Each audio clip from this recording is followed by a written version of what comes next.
Start with a simple example here. In columns B and C and D, we see information about some items, and simple multiplication formulas in column D are showing us the total for this order. The units sold times the units price, simple formulas. We're adding these up to get a grand total for this particular set of orders. There are times when you don't necessarily need the interim information. The important number coming out of here might be this total. So, how can we get here in a different kind of way? One thought might occur to you that you would like to say, let's multiply those two, and then those two, and then those two, and why don't we just do this all at once? Why can't we say equals sum, let's add up every one of these times every one of those? Meaning, of course, B2 times C2, and then B3 times C3, and so on and so on and so on. And if you try this and complete the entry, you're going to be disappointed because it does not work and you might just give up there. Now, an array formula, in essence, allows us to perform actions across entire ranges of cells. It's not exactly a definition, but the more examples you see, the more you'll see what these often have in common is that we're trying to deal with information out of separate columns or of separate rows, often in a parallel kind of situation. Now, looking at this formula again, this will work if you complete the entry not simply by hitting enter, but by pressing the combination Control-Shift-Enter. Now that's the same answer here.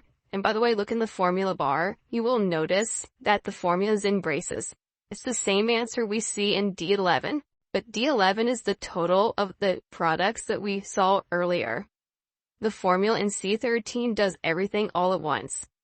Now, if you start to edit this or you want to make an adjustment to it, if you click either in the formula bar or you hit F2 on the cell, you don't see the braces.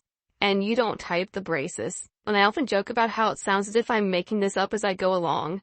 Here's the formula. You see it in the formula bar. It's embedded in braces. They will not appear there unless you press Control-Shift-Enter. And when you edit the cell, you don't see them.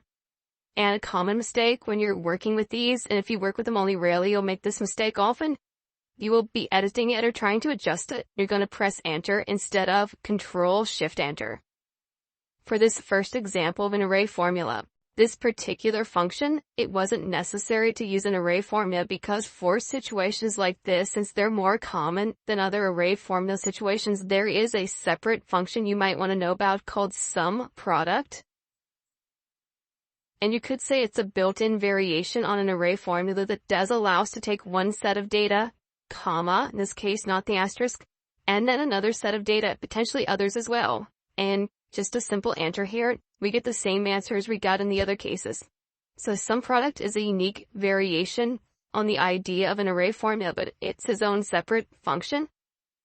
So look at another situation. You'll see in column F and G an order date and the shipping date. What's the elapsed time here? Well, you see there it's 11 days, and here it's quite a few more days. We don't necessarily have to know that. We might want to know the average elapsed time of these orders.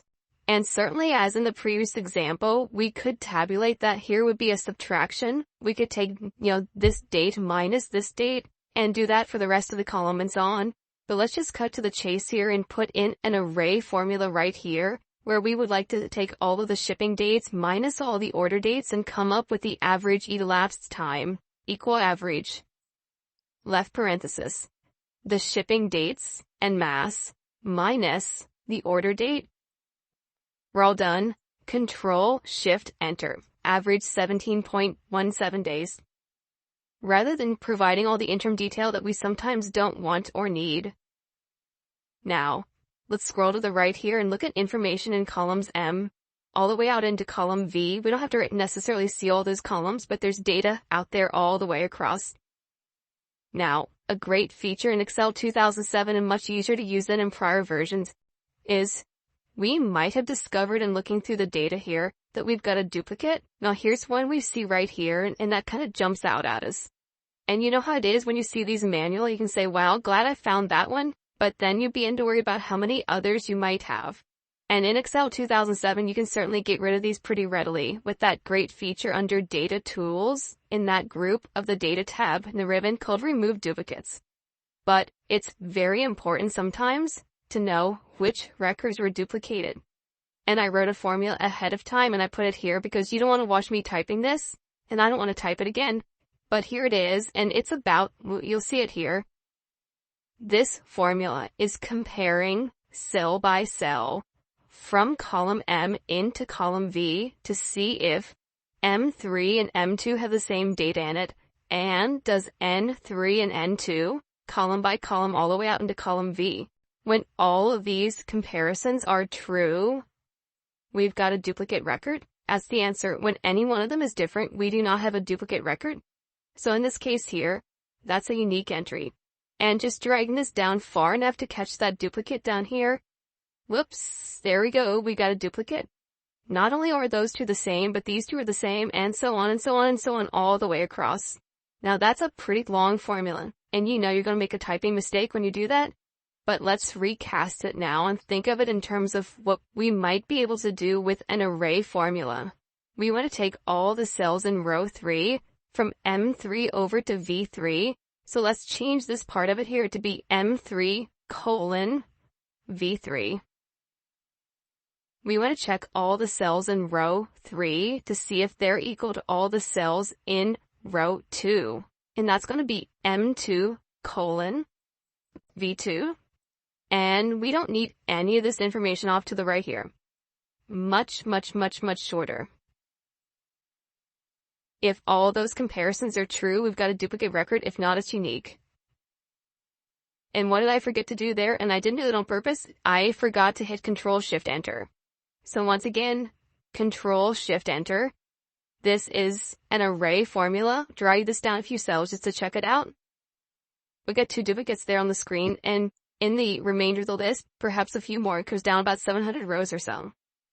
So a much, much shorter and much more easy to read function, and one that certainly gets the job done quickly and easily.